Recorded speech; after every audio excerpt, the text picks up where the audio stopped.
Okay, hello everyone. I think we can start, and other attendees will come in when they can. My name is Charlotte Mo, and I'm really happy to be with all of you today.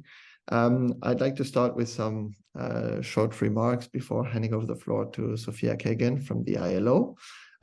Just to welcome you, thank you for being here. Inform you that interpretation is being provided between English and Arabic. Some of the speakers will be speaking in Arabic. So when that is the case, if you don't speak Arabic, please log on to the English channel. And the same for those of you who do not understand English properly and wish to hear this webinar in Arabic, you can switch to the Arabic channel. The event is being recorded. Some of you might be watching this after the webinar happened. Thanks for joining. And you can obviously share this event with anyone that you think might be interested. There is going to be some information shared in the chat.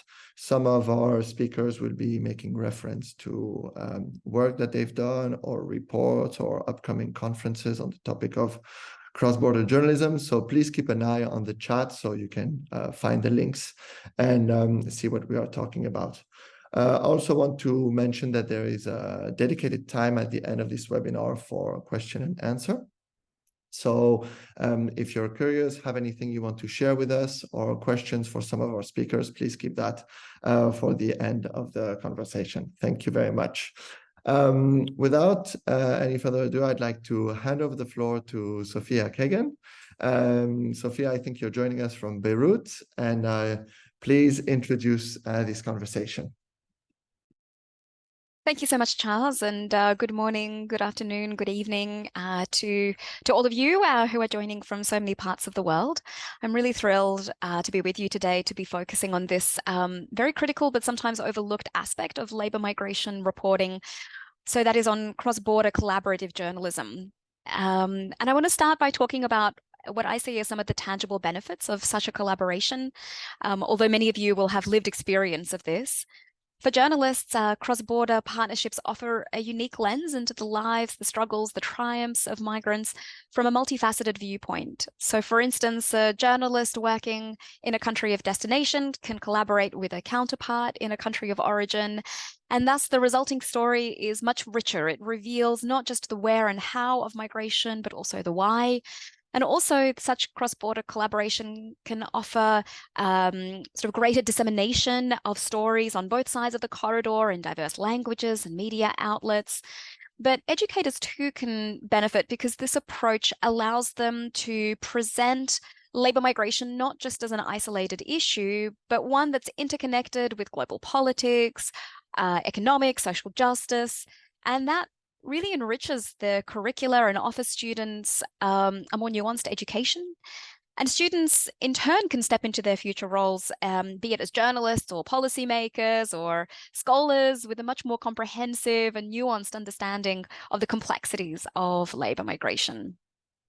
But cross-border collaboration is not just about the benefits, it's also about the innovations. And through technology, we can now do so many things like share data, co-author reports, conduct joint interviews, even carry out real-time investigations that span multiple countries.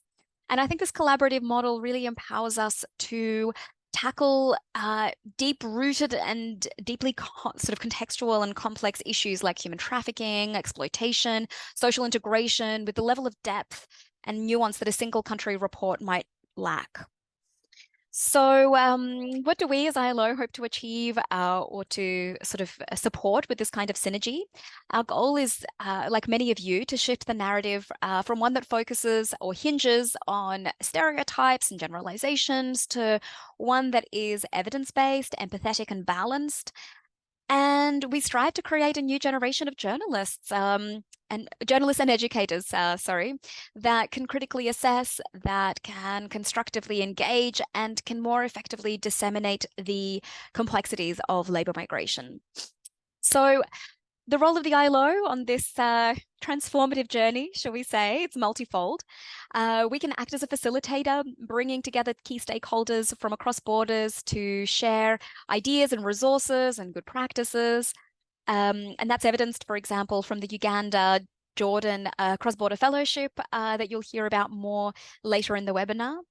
We can also serve as a repository of data, of case studies, educational materials that journalists and educators can use in their work. And an example of that is the Global Media Toolkit on reporting on forced labor and fair recruitment, which provides a handy guide for media professionals on how to report accurately and sensitively on these topics.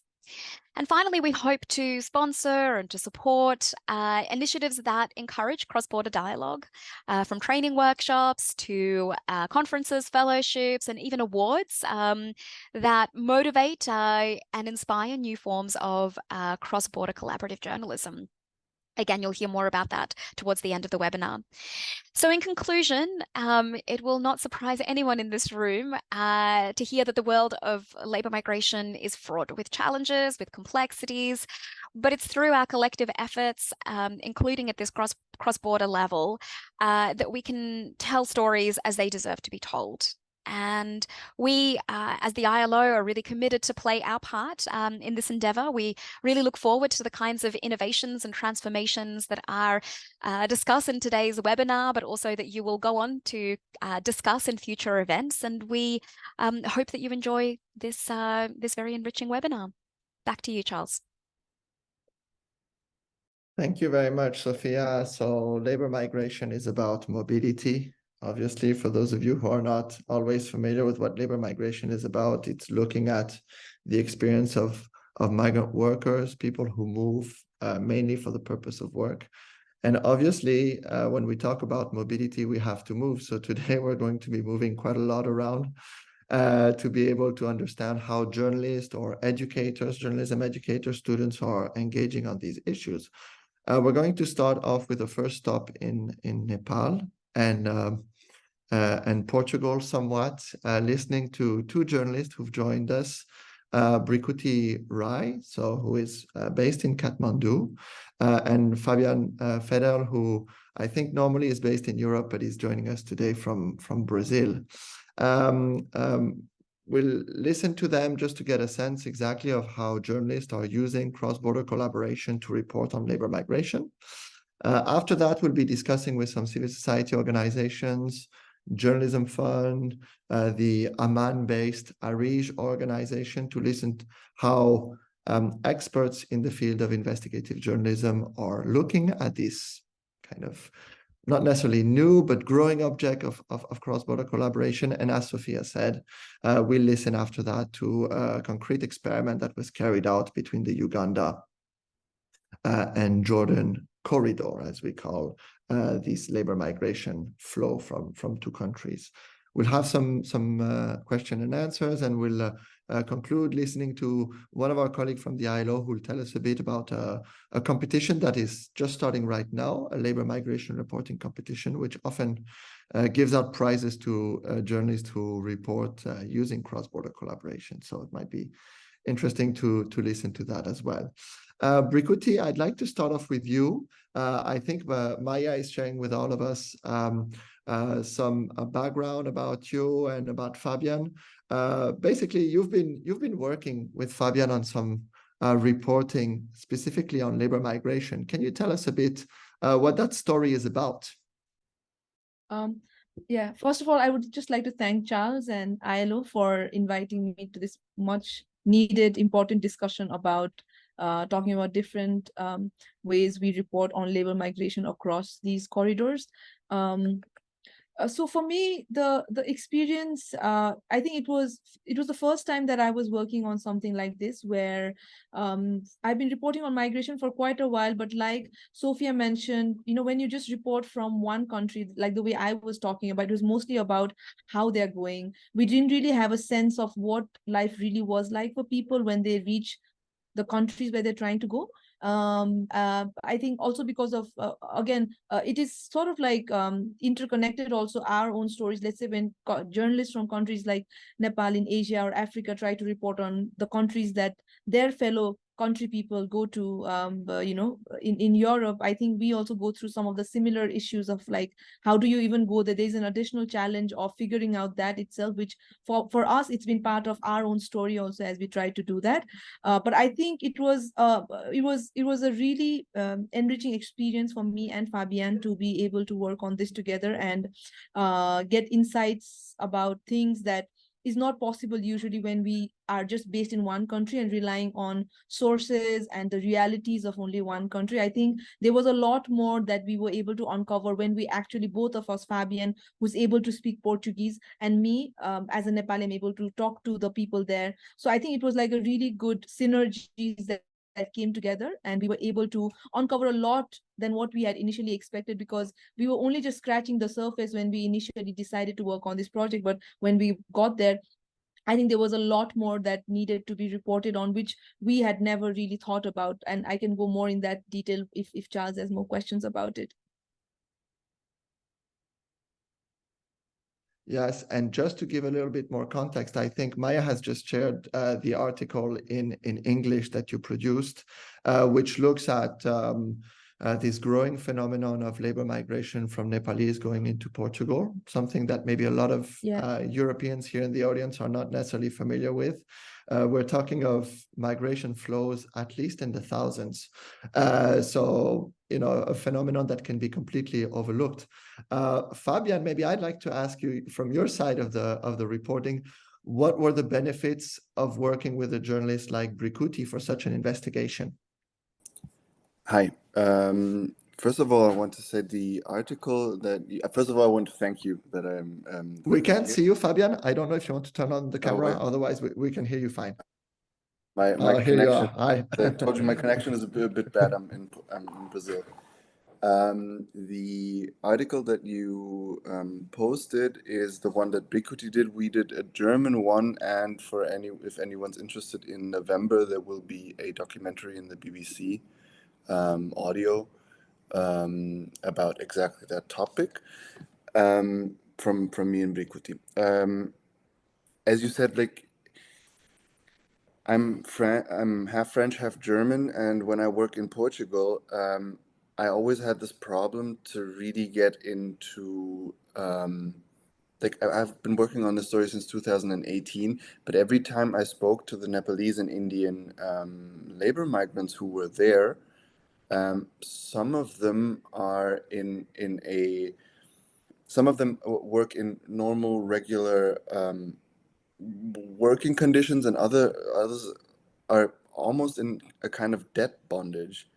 And it really gets extremely hard to talk to people who are in these kinds of situations about their conditions when you look like me and go into their world. So it was really, really important to have somebody who, first of all, speaks Nepalese, who can be somebody who can connect to these people more in a way that I can't. And this really enriched the reporting and made it actually possible. Like, I wouldn't have been able to do this story without Brikuti, and Brikuti was able to get information about this that I hadn't been able to for 4 years, because I have been working on this story for 5. So it's not only that it was important, it's like the only reason this story exists. And the second part of that is also because I saw that she's here, Paola from Journalism Fund. These kind of reportings are extremely not only complicated, but they're also expensive, and it wouldn't be able without some kind of external funding to make this possible. So. Yeah, the report you're making reference to was supported by Journalism Fund. We'll talk about the work Journalism Fund is doing to support quality cross-border journalism. But I mean, I would assume that even though it's expensive to some extent, if, as you were saying, maybe the expenses you would have had to take to maybe go to Nepal and get the cultural dimension would have been greater than by combining your efforts with a journalist from the other part of the story, in a way. Yeah, I work a lot in my work. I do a lot of foreign reporting, but it is never like it is never the same. Like the collaboration with people from the other country, of course, not only makes it like 1+1, it makes it like infinitely more important and more rich, because of the understanding. I have no idea of Nepal. Like I wouldn't be able to go to Nepal and do this work.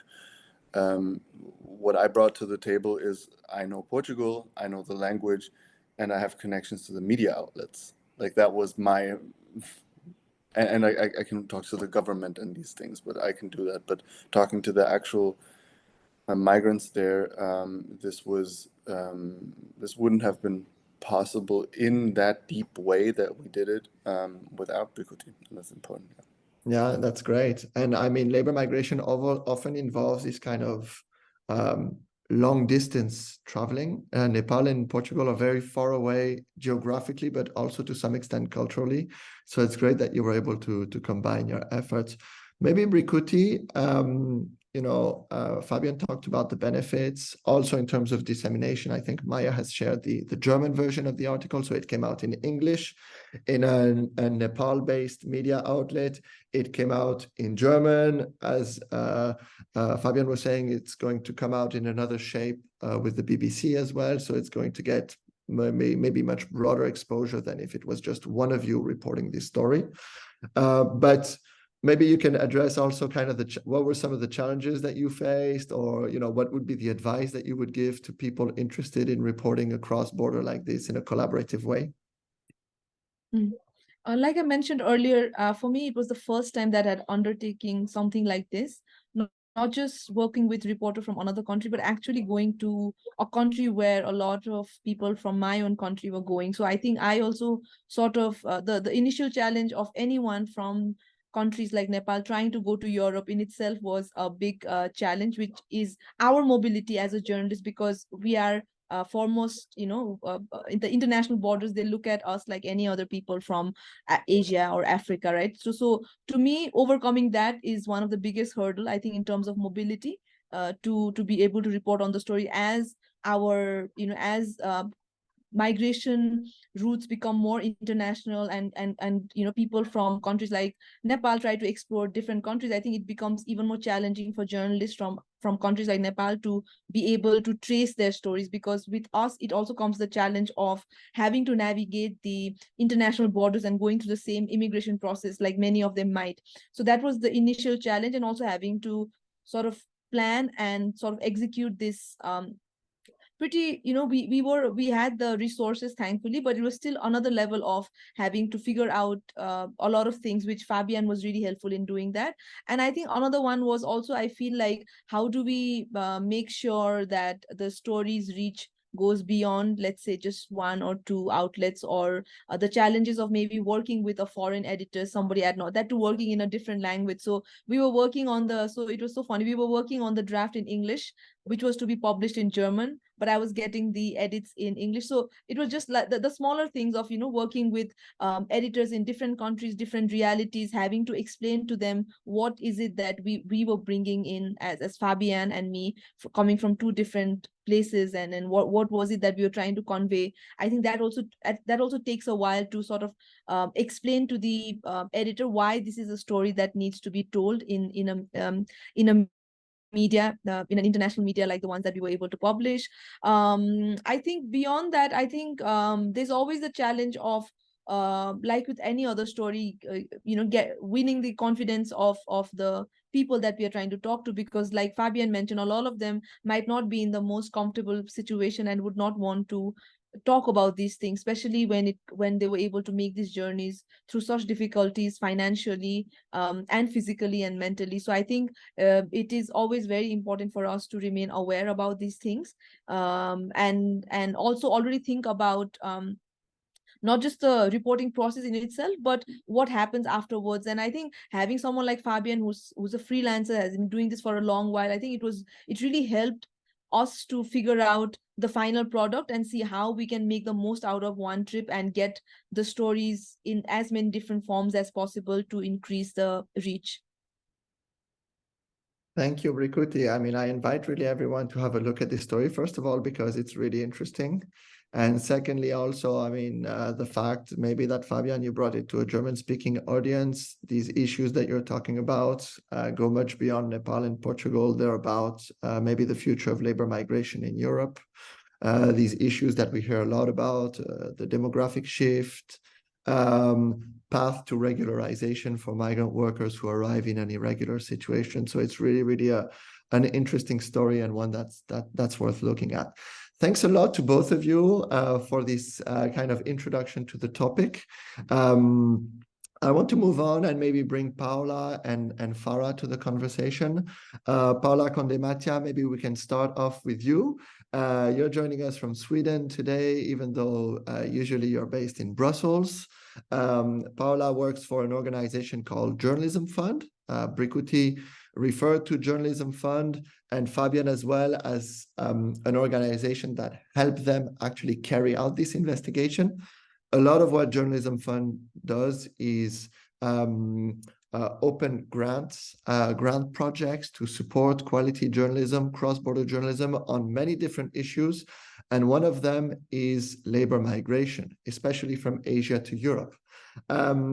So Paola, you've been working in this field of cross-border journalism for some time, you and Journalism Fund in general. What are the key characteristics, you would say, of a successful project? And maybe you can tell us a bit more about the work of your organization. Great, thank you, Charles. Yeah, indeed, what we do. Well, first, I would like to thank Charles and ILO for the invitation to be here in this panel. I really think it's very relevant and useful for nowadays when the world needs more investigative journalism and more cross-border collaborations. I work at Journalism Fund Europe. I started being the project coordinator of the Modern Slavery and Veil Grant Program, and it's the grant program that supported the investigation of Brikuti and Fabian. It has been really a pleasure for me to see great collaborations of journalists. And what we do at Journalism Fund basically is to advance independent cross-border investigative journalism. We do it by connecting donors and journalists in order to promote democracy on the European continent, but not only in Europe, but also beyond in Latin America and Asia. And that's how we did it via the Modern Slavery and Veil Grant Program. But we also try to promote and improve the profession of the journalist. We also try to facilitate in-depth cross-border journalism in Europe. And we also try to create the possibility for new talent to develop journalistic skills in practice. And we do it via the mentor program. We also offer the option of mentorship to the journalists that receive a grant from us. And we also try to stimulate networks of journalists and journalistic organizations across border. And we did it just last week. Brikuti was one of the grantees that received a scholarship to go and to attend the Global Investigative Journalism Conference that was in Gothenburg last week. And I think Brikuti can speak also for herself, but I think these kind of events are the best opportunities to meet new people, new journalists from different parts of the world, and to start building a relationship to perhaps think of cross-border collaborations. And that's our way to support investigative journalism, not only with the grant programs, but also with the mentorship, with this kind of scholarships that allow journalists to meet new colleagues and to start thinking of new collaborations. And just to perhaps also add something else is that we really try to also support media outlets. We do it via our grant program that is the environmental program now. It's the biggest that we have now. We have 11 euros to distribute throughout 6 years, and we are in the 3rd year. And yeah, we have several opportunities for journalists in case they would like to investigate and start a cross-border collaboration. And Paola, I think in just a little later in the webinar, we're going to talk about journalism education. So basically how we can introduce this idea of creating bridges between journalists across, in this case, migration corridors. I think Journalism Fund also has been engaging at the local level in Belgium with journalism education. Can you tell us a word about this? Sure, thank you. We have the postgraduate degree in investigative journalism. I think something that we try to do throughout this journalism course that we have at the University of Thomas More in Mechelen, here in Belgium, is to start paying attention to data analysis, visualization, and other skills that journalists and journalism students need to take the start on a cross-border collaboration. We don't really directly support cross-border collaborations in this journalism course, but what we do here is to really first upskill the journalists or the students with all the tools that they need to start on investigative journalism. We do it as well by paying attention to this option of cross-border cooperation. We try to do it, but I think the main focus of our postgraduate course is on investigative journalism. We invite the best journalists in Belgium who do investigative journalism, and they are basically the presenters, the speakers on each of the classes that the students have. What we try to do is to implement like a portfolio of 3 different modules. First, we have investigative journalism, then we also have international reporting, and that's where we introduce the cross-border collaboration aspect, and then they have to do a portfolio to start writing a story that they would like to investigate further, and we also provide this possibility of mentorship to them. And maybe one additional question. We mentioned the report that was done by Bricuti and Fabian, specifically, in this Modern Slavery Unveiled program that you have, this program that is looking to support quality journalism on issues related to labor migration and more specifically labor exploitation across this corridor from Asia to Europe. I imagine a lot of projects have been supported with this fund. Do you want to mention, maybe for the audience, a couple of interesting reports that were done and that maybe we can share in the chat as well? Sure. I wanted to start with the example of Bricuti and Fabian, actually. The title of their investigation was Chasing the European Dream. And yeah, it was a cross-border collaboration between Nepal and Portugal. I think we really saw a great product out of this great collaboration. But then I would like to also mention one that has been done between Italian journalist and an Indian journalist. The title of that investigation was Trapped by the Debt, Punjabi workers lured into trafficking and exploited in Italy. This investigation was basically focused on Latina, where a lot of Punjabi workers are arriving there to have like. Paula, when you're saying Latina, you're talking about the region around Rome, yes. in Italy, just so everyone gets it correctly. Yes, so they investigated how through debt a network of intermediaries linking India to the Pontin countryside keeps thousands of Indian workers under blackmail, exploited in one of the largest fruit and vegetable districts in Europe. So that investigation, I think, was also one of the best that we supported, because they won, and they were one of the winners of the 2022 global media competition on labor migration that actually ILO is organizing. And they also won the Ivan Bonfanti Journalism Prize in Italy. So it has been a great investigation that already received some recognitions. And then one third investigation is the investigation of journalists from Italy, Romania, and India. And actually, one of the journalists that was part of this investigation was invited to be a speaker last week in the Global Investigative Journalism Conference, Paris IKEA. And what they investigated was how for years the focus on men from Punjab has been really huge, especially how they were trafficked to Europe.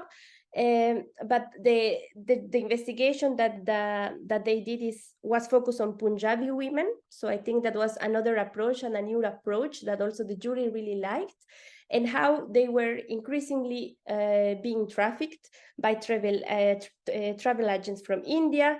But due to the social stigma, the state didn't have enough information about them and about how this was becoming a growing menace. So I think those three investigations out of the several that we supported could be the ones that I can highlight today. Thanks a lot, Paola. We've been sharing the links of these different investigations in the chat. Do have a look at them. Also, you can check the Journalism Fund website to find other investigation. Maybe just in terms of terminology, everyone's not maybe familiar completely with labor migration terminology. When we talk about debt bondage, Fabian referred to that, and I think Paola, you referred to that as well. It's really this mechanism where a lot of migrant workers, in this case from Asia, to have access to work opportunities outside of Asia, have to contract debt, sometime to pay for their travel, sometime to pay for what we call recruitment fees, just to have the right to have access to these jobs. And they often find themselves in a cycle of debt, which is referred to as debt bondage, because they do not earn their wages anymore, and their wages are just continuously used to repay the debt in a vicious circle. And human trafficking, also, you've been referring to that quite a lot, is this phenomenon which is not exclusively linked to labor migration or to migration, international migration, but it's this phenomenon where people move and are often tricked into situations where they will find themselves in exploitation. There are different forms of exploitation. It's not just labor exploitation, but it's really a growing problem, and one which, from a journalistic standpoint, is very difficult to report on, especially if you don't have, like in the case of Brikuti and Fabian, the possibility to understand very well the cultural context that you will find at both ends of the migration journey, if I can put it this way. If there are some upcoming grants coming or things that journalists should look for, we'll put that in the chat as well. I wanted to move on to Farah Jalad from Arish. I just want the audience to know that Farah will probably be speaking in Arabic, so just make sure, if you don't speak Arabic, that you click on the little map where it says interpretation in Zoom and choose the English channel.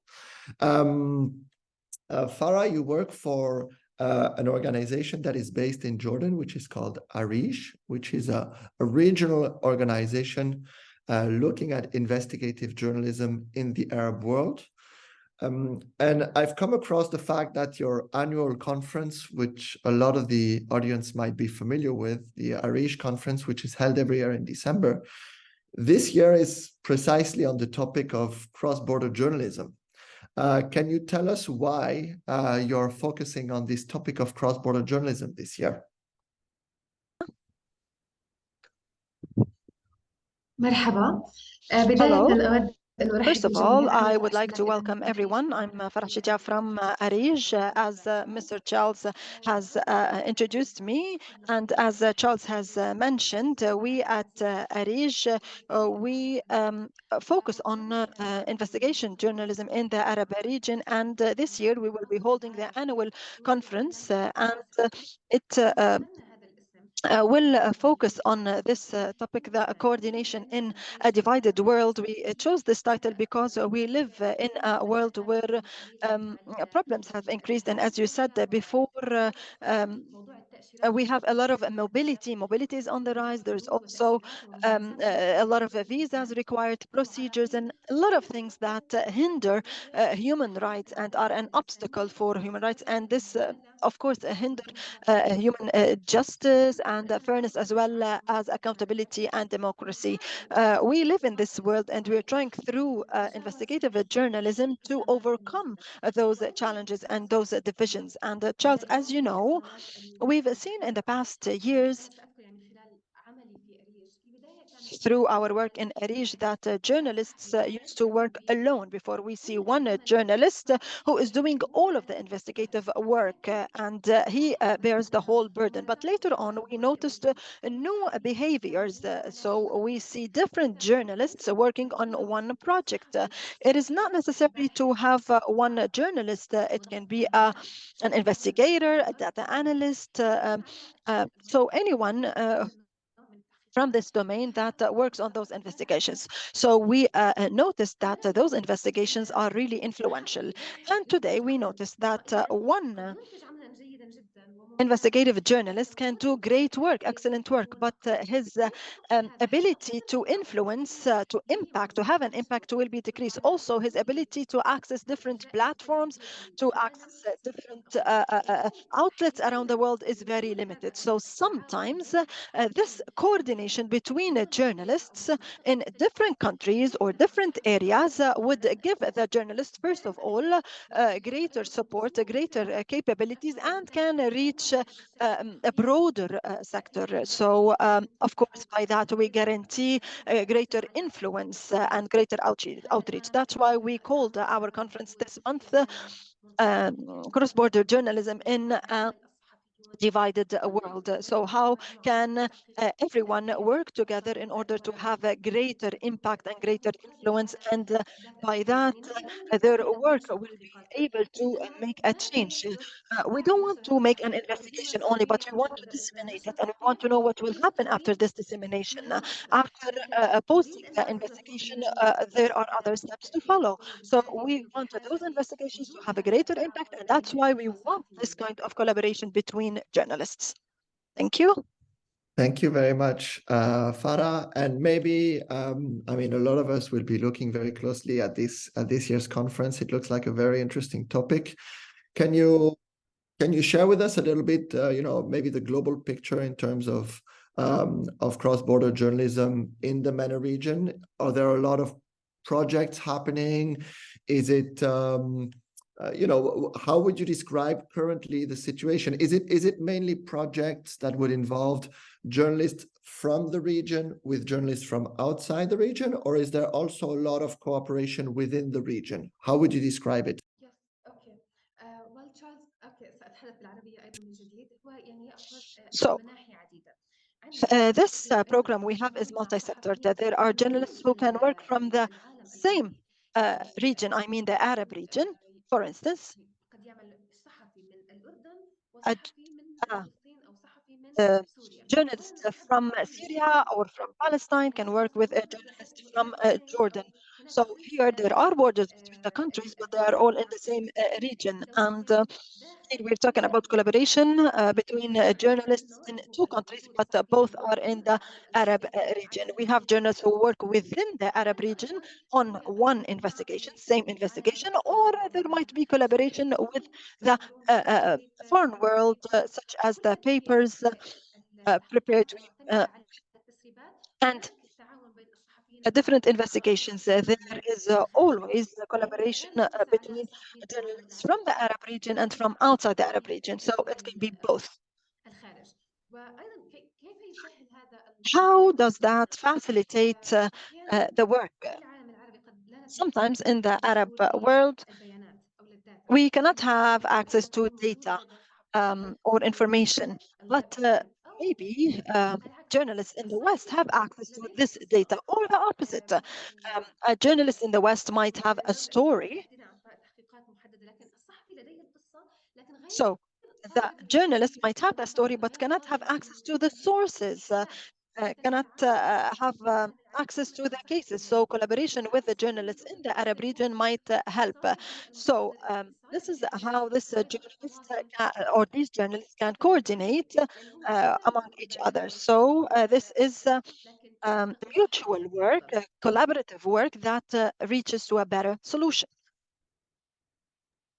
Thank you. And maybe I'd just like to end by asking you, maybe what are some of the challenges that journalists in the region are facing when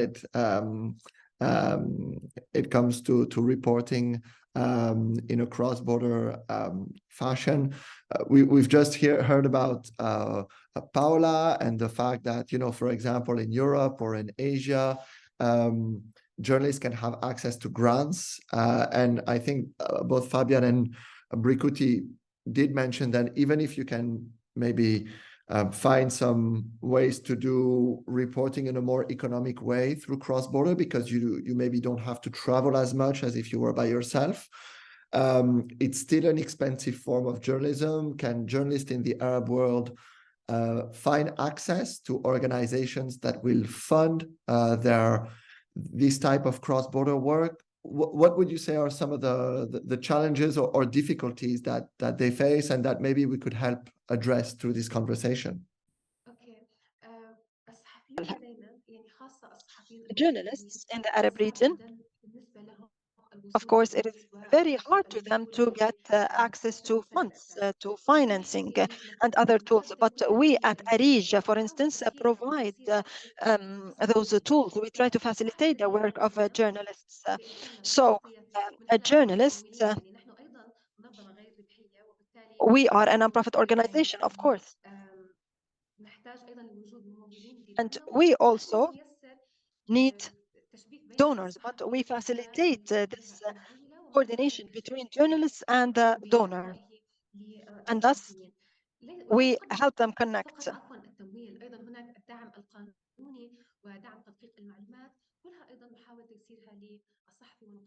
We do not only provide the legal support, we provide the information for this journalist, because every journalist, even before going to the field, we conduct sessions to check his security and safety. So this is not only for the independent journalists, but those who are working with us.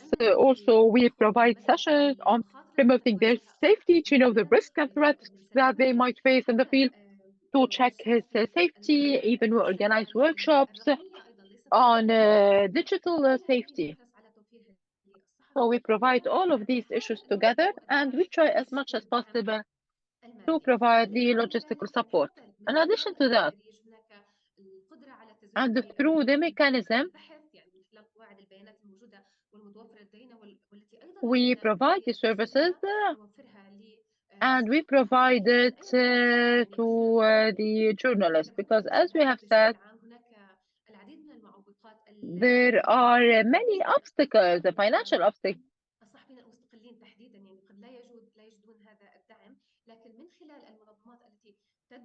But through the organizations that support democracy, so we're talking about hundreds of Arab journalists. Also, we have talked about the going to the field. The presence of a journalist is very important, especially in the place where the journalist is working, and this is reducing the financial burden. And of course, this would be more costly, but the situation is, no, we are working on reducing the financial costs that a journalist might pay in the presence of this coordination. I hope I have covered your question, and this was your this question. Thank you.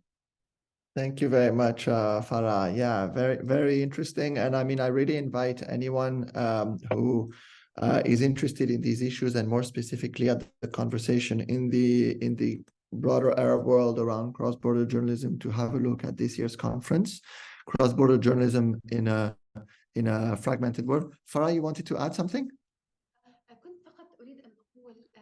I just wanted to say that the Arab journalists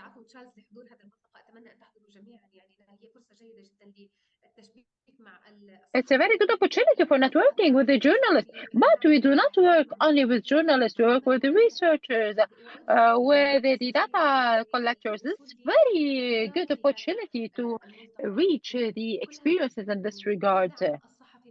But all of this will support the journalists through supporting their capacity. So this is an opportunity to cooperate with the journalists through cross-border collaboration. This is a main pillar to increase the skills. So the journalists might not know what's happening, but through the collaboration with other journalists, they will benefit from their experiences. They work on providing support for their skills and promote it more and more as a very important issue, which is the support. Having support, the existing of support is very important. Sometimes the journalists, if they're working inside their country and they want to publish things, he might not find a suitable platform to publish the investigation he's working on. This is why the cross-border cooperation will allow the journalists to publish on other platforms. So this is very important. This will guarantee working on it and enable the outreach for a greater category. Thank you. Thank you. Thank you very much, Farah. And yes, as I was saying, for anyone interested in having more details about the conversation in the region, please have a look at the conference this year. It's happening in December. And obviously, I mean, we didn't get to talk too much specifically about labor migration within the context of the Arab world, but I think anyone can assume that this is typically the type of topic that, first of all, is very suitable for cross-border collaboration because it connects journalists from the Arab world with a lot of journalists outside. These are the dominant corridors, of course. And also, it's typically, Farah, I see you want to address that question, an issue where it's really interesting for both audiences in countries of origin and destination to benefit from the expertise of what is happening. Please go ahead.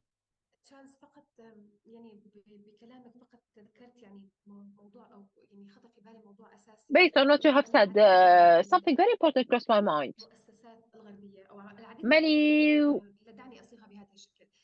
Let me draft it. Many stories happen in the Arab world. However, it doesn't happen on the hand of Arab company, for example. It happens through individuals or companies or institutions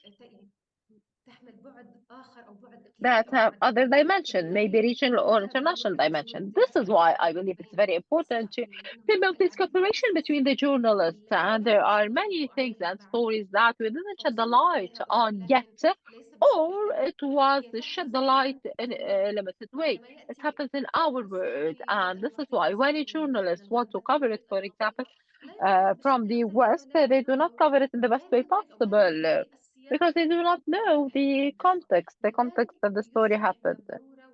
This is why it's very important to have cooperative journalists from the same Arab world, from the same region, so that the stories will be drafted in the correct way. This is only the point that I would like to mention. There are many stories in our world. Of course, hopefully, if the journalists can listen to from all over the world. However, it's good to put it in the right context. Thank you. Thank you very much, Farah. We could carry on with you, and I mean, I hope we will get the opportunity to carry on the conversation in Amman during the conference. I do want to remind the audience that just after we listen to the experience that was done between Jordan and Uganda, we will open the floor for questions. I invite you. I see someone has raised her hand. I think we'll be mainly taking questions that have been written in the Q&A section. So there already are some questions in. Don't hesitate to put them and type them so that we can share them with the speakers. There was a question also about the recording. This event is being recorded. So if for whatever reason you're having to leave the session and want to to get the rest of the conversation, you'll be able to access this afterwards. And lastly, I just want to remind you that we are sharing some links in the chat, so keep an eye on that. I think Maya has shared both the link to this year's conference from Arij and also an interesting example of cross-border reporting that was done on the topic of labor migration in the Arab world. Moving on, as Sophia told you in the introduction, one of the things that brings us together today is that we want to discuss and maybe share some insight on an experience that the ILO Fairway program carried out over the past couple of months. Maybe just before I say a word about this specific initiative, Sophia, can I just ask you to tell the audience what the Fairway program is about? Yeah, absolutely, Charles. So the Fairway program is funded by the Swiss Agency for Development and Cooperation, and it is an interregional labor migration program, which is implemented by the ILO Regional Office for Arab States, based here in Beirut, and the Regional Office for Africa. We have a number of colleagues based around the world in several sub-Saharan African countries, as well as in the Arab states.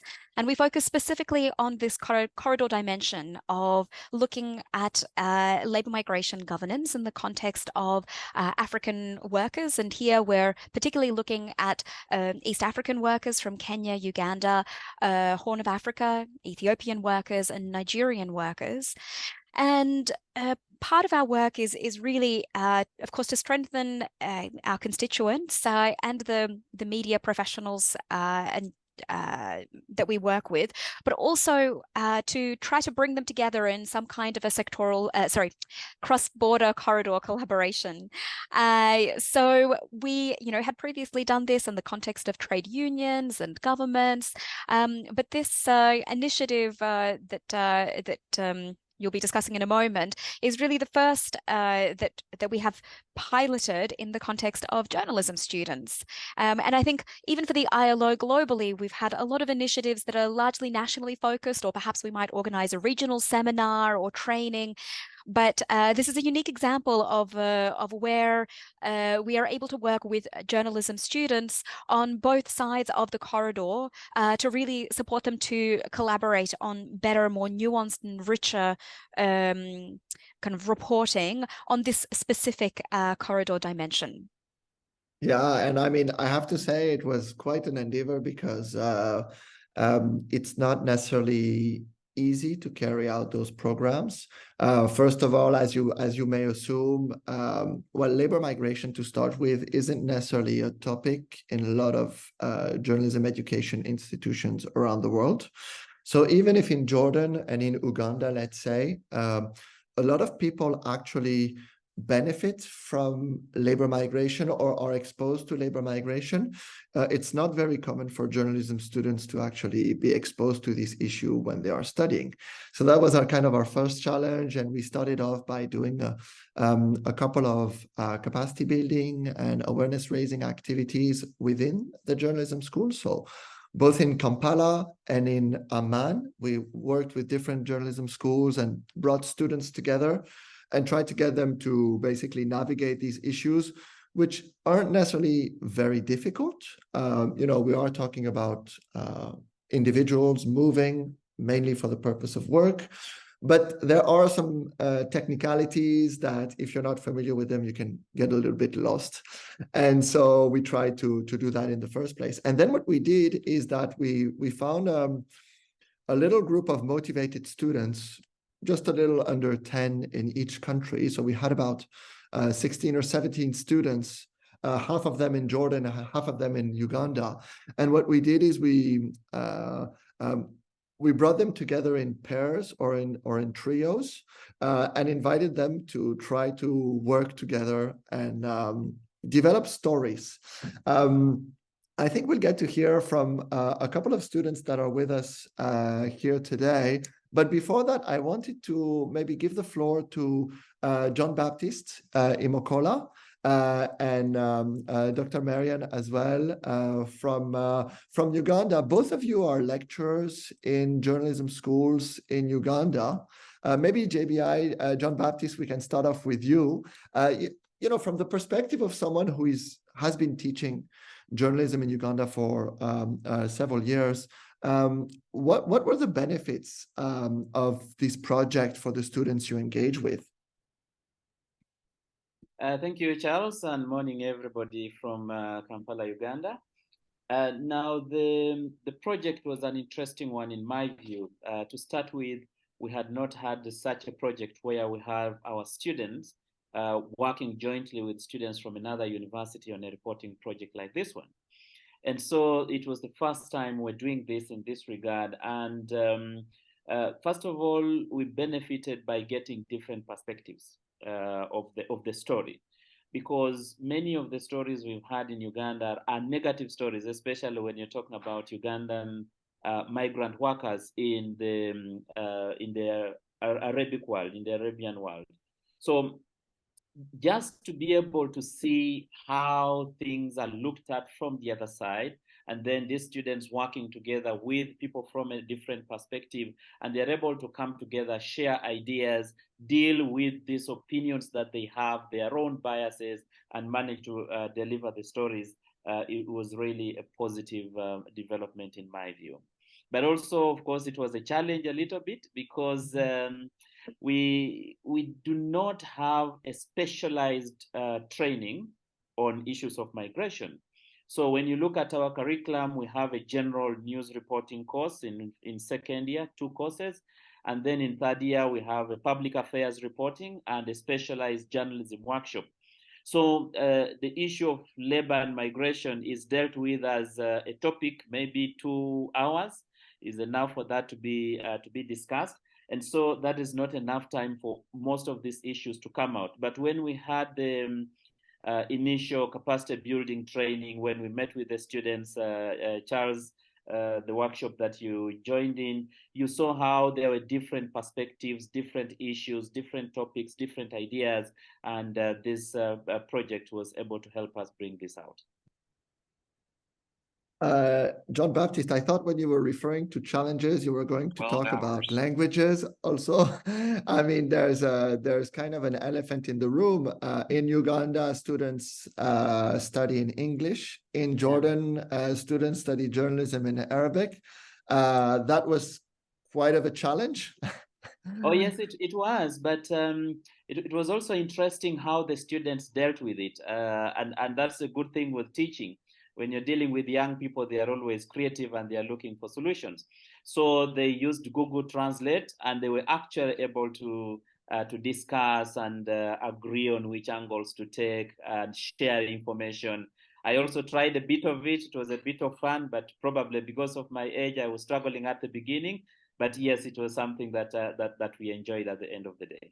Yeah, thanks for making that point. It's true. I mean, I've been trying to convince quite a lot of educators in different countries to look at cross-border journalism, and I often get this reaction that, you know, it's difficult.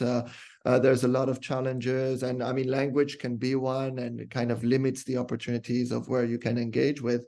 And I think we were all really surprised to see how easily students you know, just to make it clear for everyone, we just put students in a WhatsApp group together. That's a little bit how it worked. John Baptiste and myself and some of the other mentors were in the groups with them. But most of the conversation happened very naturally with students kind of engaging with one another. Dr. Marian, yeah, you're also a lecturer at Makerere University, so one of the partner universities in this project. I don't know if you had any prior experience working like this in cross-border collaboration projects. Do you want to share with us what were some of the benefits, in your opinion, of this activity, or also maybe some of the challenges in doing this in the classroom? Thank you very much, Charles. I'm glad to join you this morning. It's been very, very insightful listening to all the previous speakers. Now, First of all, when we worked with the students, when we met, when you were here, when you joined us online and worked with these students, it was very mind-opening to the reality that, look, you don't have to work in your constraints anymore. If you collaborate with colleagues in other countries, you can actually plug a lot of gaps in your information or in your story building efforts. But also the fact that the narrative, you can come up with a better narrative, a narrative that is richer. So for me as an educator, sitting back and thinking, because at the department, we run a desk that we call industry relations. This desk, we purpose to always liaise with colleagues in the media. We have colleagues in the local media, and we usually invite them for talks. So I started thinking, how else can we bring the topic, the discussion of cross-border, really collaboration with journalists and reporting to catch their eye? You see, whereas we had the Jordan journalists and the students that they were working with, that is just a small number. When I was listening to Paula this morning, and she mentioned the journalism fund and how they sometimes support crews going out to different areas to report and bring richer evidence. I wanted to ask Paula, is there a way, and really you, Charles, and ILO generally, is there a way we can take this discussion higher and engage the media houses themselves? Because you see, with journalism, there is a high turnover, after 3, 4 years, 5, at most 10. 10 is actually big. 3 to 5 here, most journalists move on, right?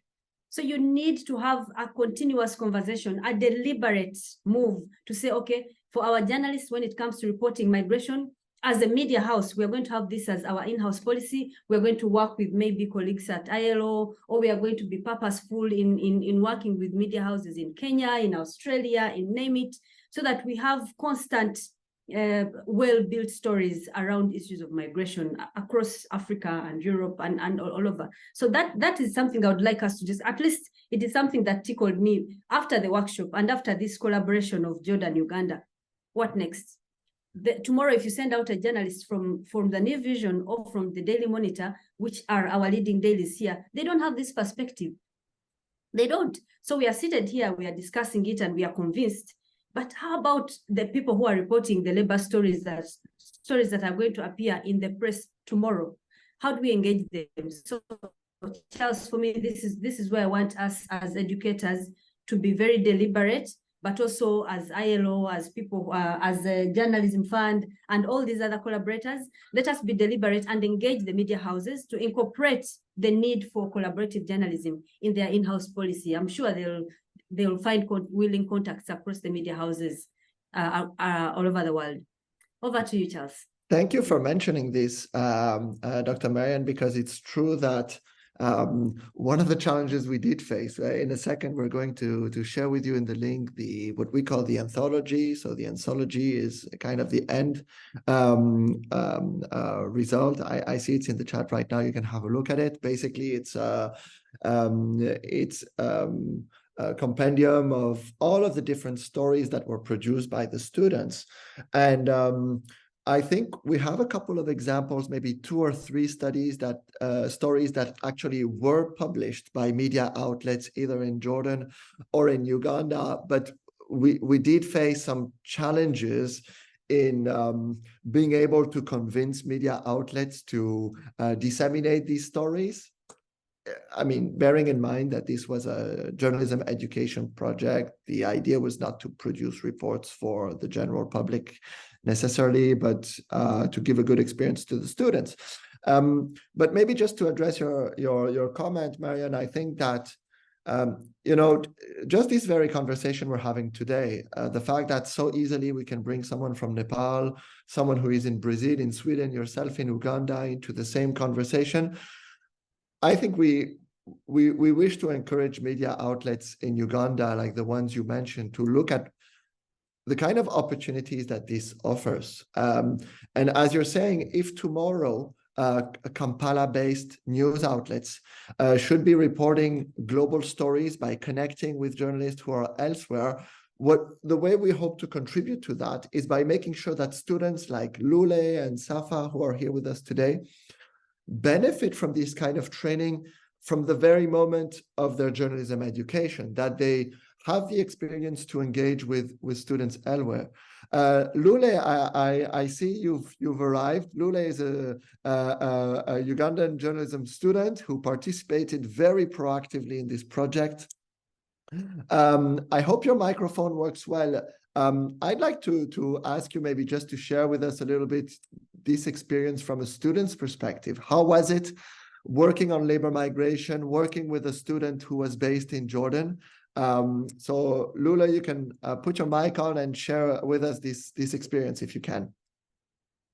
The biggest challenges that we face, me and my colleagues, since we are all cross border, and the other thing we were from different cultures, was language barrier.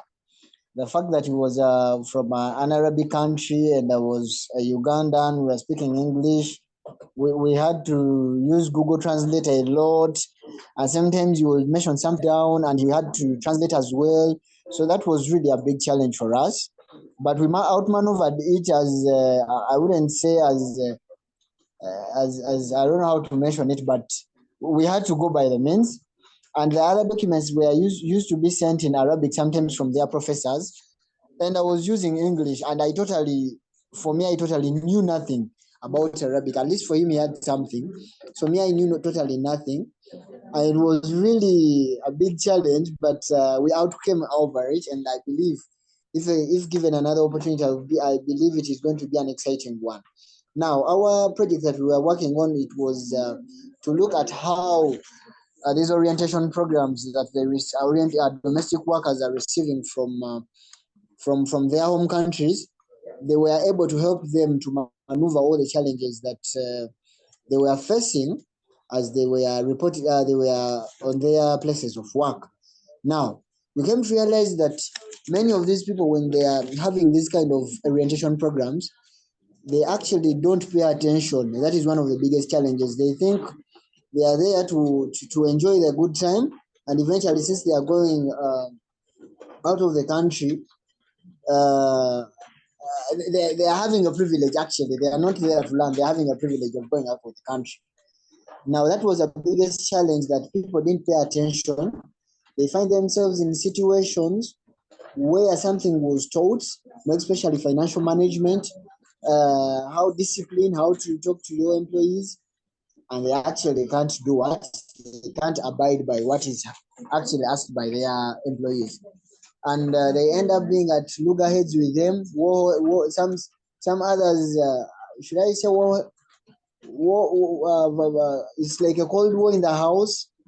And shockingly, what we actually found out was this really amused me, was someone is hired to do domestic work, but they're even given work outside their domestic span. For example, someone is taken to the farm, others are taken to wash cars. They are given work outside their domestic span. And the others attributed that they never used actually to get rest, as the labor laws say. They never used the boss never used to let someone seated, at least do something, have something, new hands on something, so that she gets the worth of their money. Shockingly, even the companies that are taking them, they actually harass these people. They harass them, they body shame them. Someone told me that before, as they're hiring them, they peddle them as like slaves in those houses, on those big warehouses. They peddle them as slaves, and someone will come and look at the person and be like, I'll take this one or I won't take this one. They body shame them. If you grew up very well, you kind of having a good body. Some women won't envy taking you because they believe you might take their man, maybe spoil their marriage, things like that. Others are harassed at work. Actually, they are actually harassed at work by their male bosses, and when they report these cases to the female bosses, in return they think this person is advancing for sexual favors from the male boss, which is really bad, and they attributed that they are physically battered in these warehouses before they are recruited. Or if you get a challenge with a boss and they bring you back to these warehouses of the company, they are beaten. physical battered. So this was really a big challenge for the people coming from Uganda, and it was really a big challenge that was posed for the people that side of Jordan. How authorities abiding by this? Do they listen to this? We actually came to find out that very few of these domestic workers, they don't actually do what they don't. Very few of these domestic workers, they don't even report these cases. They sit with them. They later become they get mental health, all those kind of issues. They resort to drugs. Others, when they run away, they feel like coming to Uganda is like a mess, so they resort to being around. So we had a lot of experience sharing from the other side and this side, and we came to realize that if the Ugandan government doesn't negotiate better deals for its citizens that are going out for domestic work, this is a trend that will never end. It is going to be in process day in and day out. And if we don't have this kind of strict laws that the Ugandan government can enact or can negotiate with the other countries for these domestic workers, I assure you, we will spend a lot of time and a lot of resources just discussing this kind of matter, and it will never end, because this has to do with culture. This has to do with perceptions, because if you look at the Jordan perception and even their history, according to the little that I read, these people were used to having slaves. That is their culture. It was like that. I don't know if I am offending anyone, but they're used to having slaves. So a person with such a background that are used to slaves, when they get domestic workers, and more especially you are black, or they call them sub-Saharan, it is like a manifestation of history that is happening. So these people are physically abused, and they are Thank you, Lule. they are not. Lule, if I can interrupt You're you. welcome. You're welcome. Thank you for sharing your experience. And I mean, there's a lot that you've said, and it's great to see how students like you have become much more informed and knowledgeable about this. You did talk about perception, and I wanted to give the possibility to Safa, if Safa can hear us, just to share a little bit about her own work and experience, because Safa, precisely what you decided to do in this fellowship was to look at what was the perception around migrant workers in Jordan. Do you want to tell us a word about what you found out? نعم أكيد شكرا تشارلز Yes, of course. Thank you, Charles. I would like to thank ILO for giving me this opportunity, me and my colleagues as student journalists, to be part of this fellowship between Jordan and Uganda, and to share reports on that. First, when I worked on this report, I benefited personally on 3 levels. First of all, and this is what I mainly am interested in, is the following: humanitarian issues. As media students and journalist students, this requires from us preparing reports after being in touch with concerned people directly. And what I'm really interested in is shedding the light on the way the media covers humanitarian issues and migrant workers, in particular from different nationalities.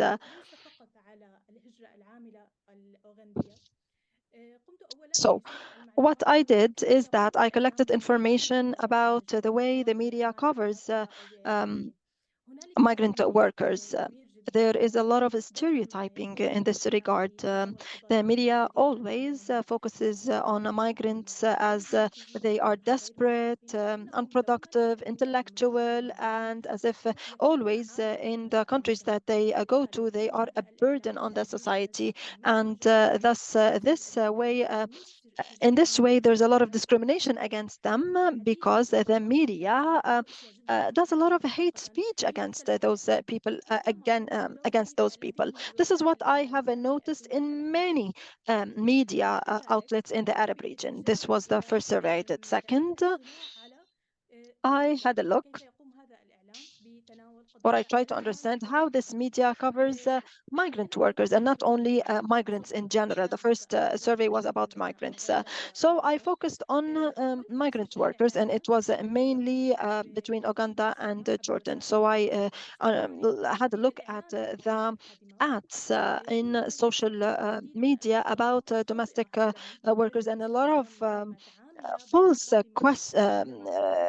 terms are used, such as a worker, but if one lady wants to quit this job, it is said that this domestic worker has fled, has run away, and thus many employers keep the papers of those domestic workers in their with them, so she wouldn't have even her passport, her main official documents, and there is nothing that really defines the relationship between the employer and the domestic worker.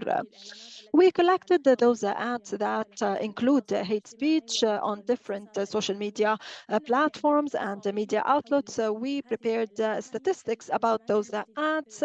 What are the places that disseminate such objective that will do such work, and we added all of that to the report. But what we really need today, in particular in different media outlets all around the world, is to provide those opportunities to the students, so that the students would know about the situation in the media, they be prepared for that, and also know all what is happening in this regard, and also to be in touch with people in this domain. This will open more cultural doors to us, and this will lead us to more realistic reports that we really have to add to our platforms, the media platforms from different places of the world. I can say that my participation in this fellowship with the ILO was just the foundation for me in order to focus more on humanitarian issues, to focus more on the media and how this media is covering all those stories. There's also another dimension that we have to shed the light on today. Along with social media platforms, we should not, as graduate journalists, just disseminate the news. The news are spread real quick, but we have to do documentation and follow things after that. Sometimes a post or an ad spreads hate speech about migrants, but we do not think about the dimensions. There is sometimes violence emanating from this ad as a result of this hate speech against the migrants.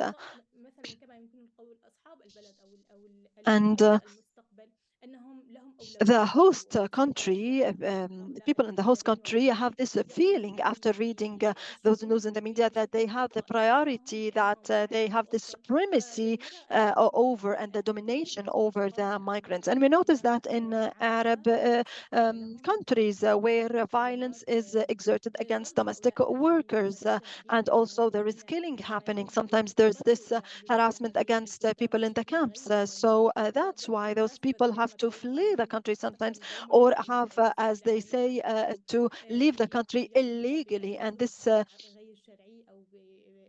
term is used in the media, by the way, and not I'm using it. They say they fled, they ran away, they left the country illegally. So I thank ILO once again for providing us with this opportunity, and thank you, Charles, in particular, for giving this opportunity to me to talk about this experience and share it with you. Thank you.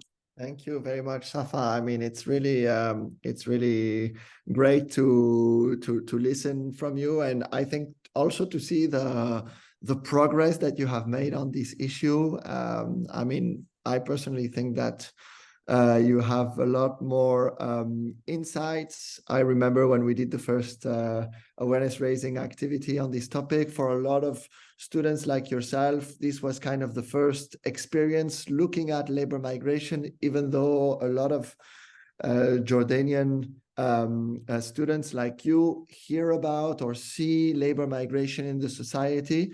I'm really pleased to see that with regards to terminology, to perception, and same thing for Lule, that you have apparently benefited a lot from this initiative. And I hope other students and educators will feel empowered to take this conversation further. We are nearing the end of the webinar, and we had promised to take in some questions. I'd like to thank Michel Leroy for mentioning in the Q&A a very interesting resource produced by UNESCO and another journalism institution in Germany, the Eric Brost Institute, which produced a handbook on how to talk about these issues in a lot of available in a lot of different languages. And I also wanted maybe to ask Brikuti if you would want to maybe comment a little bit on the question we have from Firsene, which I assume is joining us maybe from Ethiopia or from the Horn of Africa. I mean, his question is about, there's so many policies, directives, maybe agreements around these issues of labor migration that are issued by different countries. How can journalists play a role maybe in helping the general public understand and also maybe influence and shape those legislation? Maybe you can talk about this question from your perspective in Nepal. Yeah. Hi, thank you for the question and being part of this, being so engaged in this important discussion. And there are two ways to look about it. Like, for example, I can speak from my own experience is that in Nepal, when we were doing this story last year, there was no contract between the countries.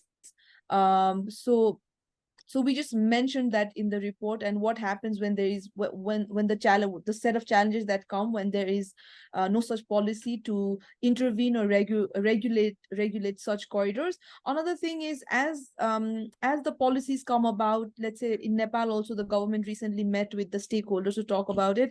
I think one way to do it is always humanize these stories. If we just say that the government has now met with XYZ countries to do this, I think it's always good to have one character or show always try to humanize even the policy related stories where you're able to say that this is how a person is affected when this policy is not being framed, or this person is looking forward to this policy to move forward in their employment recruitment journey. That is at least how I sort of try to always link it with my stories with these policies, because the policy in its own, it probably not make sense to anyone who has no interest, has no one going abroad or study about it. I think linking those policies to actual people who are impacted by it really makes a difference. And I think as journalists, that's a way to go about it with any other policy related stories also, I think, particularly labor migration. Thanks a lot, Brikuti. I don't know if there are any other questions. Please type them into the chat. That's the easiest way for us to be able to share them with our audience. Otherwise, we might move directly to the conclusion. I see there's a hand raised. So if you have some questions, please type them in. Also, yeah, I see Malek from Tunisia has a question. If you can type your question even in French, and I can translate it for the audience if that is needed.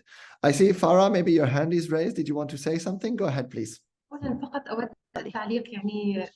I just would like to say that I'm so happy to listen to the experiences of students in this domain. I was a student and I can imagine how they feel about that and how excited they are about the reports. I would like to say that the link that Charles said is about investigation on Pentagon. So this story came from a student. It was not from a journalist who worked in the domain.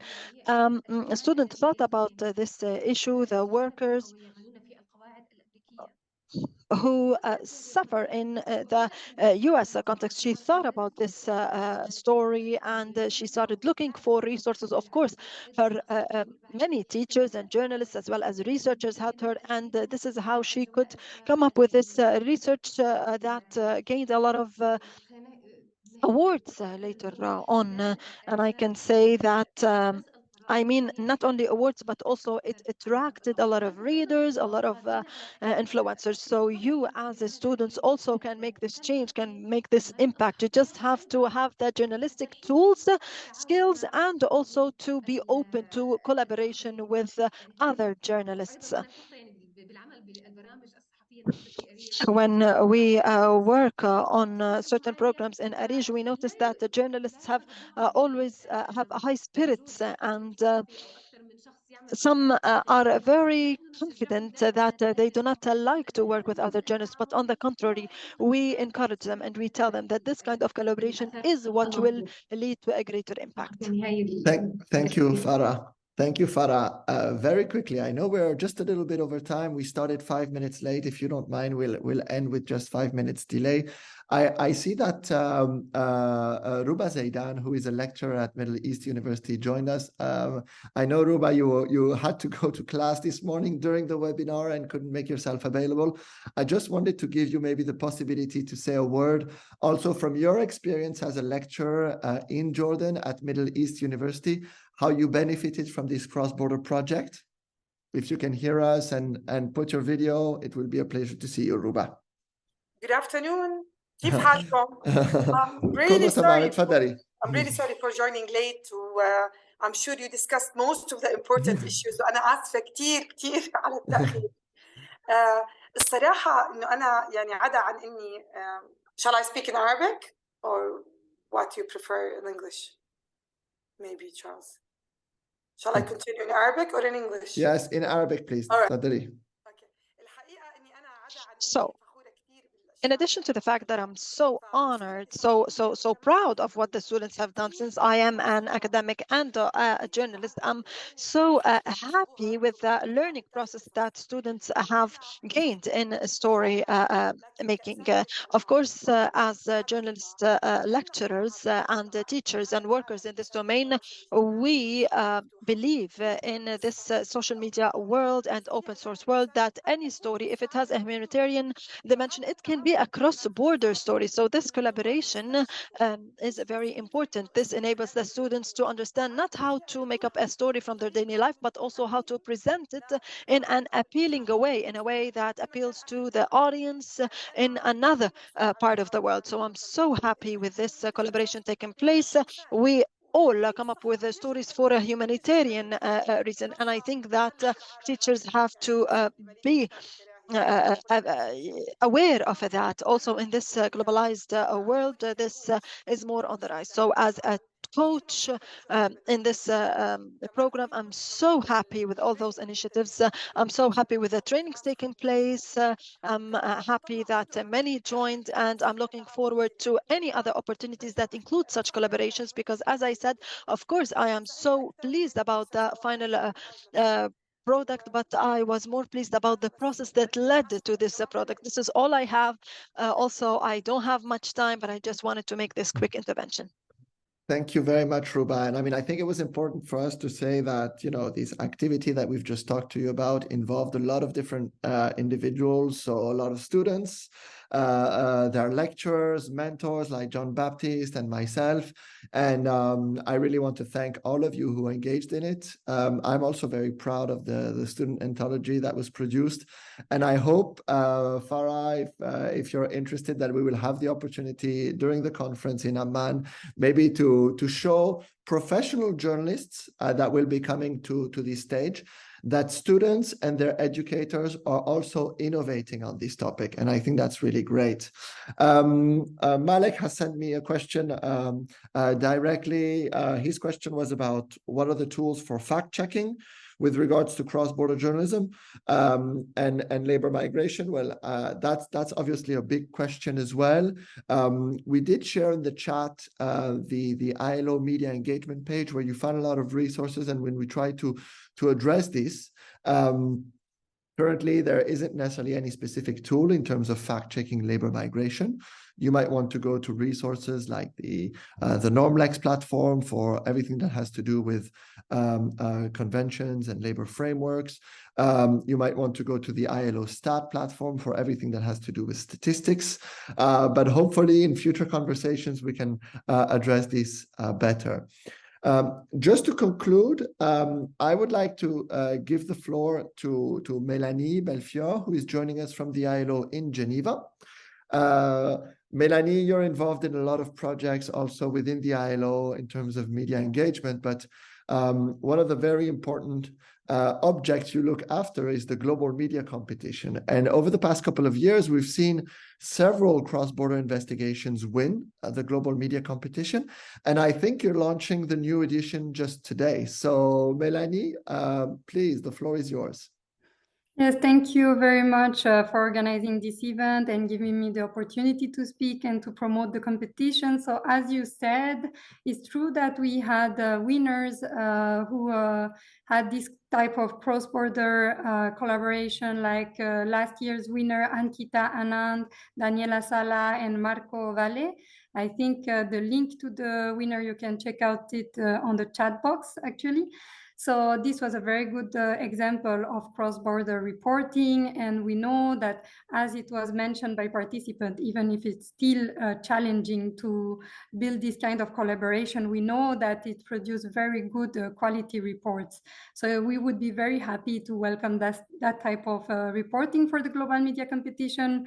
So the global media competition on labor migration was launched today, this morning. So I'm very happy to promote it today with you and to encourage all the journalists to participate. So we have two types of category. One is for the professional, and so they can submit a published media piece that was produced between November 2022 and October 2023. And we have a student category for all students around the world that can send their story that was produced between November 2022 and also October 2023. For student category, they don't need to have a published media piece, so it can also be a work done during their study or something they are planning to publish. Every kind of production is welcome, so press, radio, podcast, TV. So you can find more information on our page, on the Global Media Competition page, with the terms and conditions, how much about the longer, etc. of the pieces. So we are very happy to welcome all the participants. And maybe also just to clarify that story can be written in any languages. We just need a translation in English, French, or Spanish. But we would really welcome all the participants. Thank you very much. Thank you very much, Mélanie. I apologize for being 6 minutes over time. We had scheduled this webinar to last 90 minutes. We started just a bit late to accommodate everyone, and so sorry for that. It was really a great conversation today. Also want to mention that within the ILO, it's been the beginning of a broader conversation. Mélanie did not mention, but one of the projects her branch is overseeing is actually considering a similar cross-border project between Tunisia and Ivory Coast. We are looking at other possible activities between Africa and the Arab world. And I hope a lot of other organizations want to engage in this type of work. Hopefully listening to journalists like Brikuti and Fabian, or experts like Farah and Paula, or also educators, like Marian, Ruba, John Baptiste, and most importantly, maybe listening just to the students themselves, like Safa and Lule. This has given you the energy and the interest for cross-border collaborative journalism. We, as professionals in this field, but also just as citizens and readers, hope to see much more stories like this, because they help us connect with the realities, sometimes from far away, and they open up new ways of looking at issues and looking at complex stories like the ones related to labor migration. Today is Monday. A lot of you are beginning the week, so we wish you a great week, and we hope to see you soon for other conversations on journalism and labor migration. Take care, everyone, and thanks everyone for joining today. Thank you, Bye. Thank you, Have a Thank great you. Bye. day. Shukran, and thank you to our interpreters. Thank you very much. Yeah, thank you. Bye. Bye. Thank you.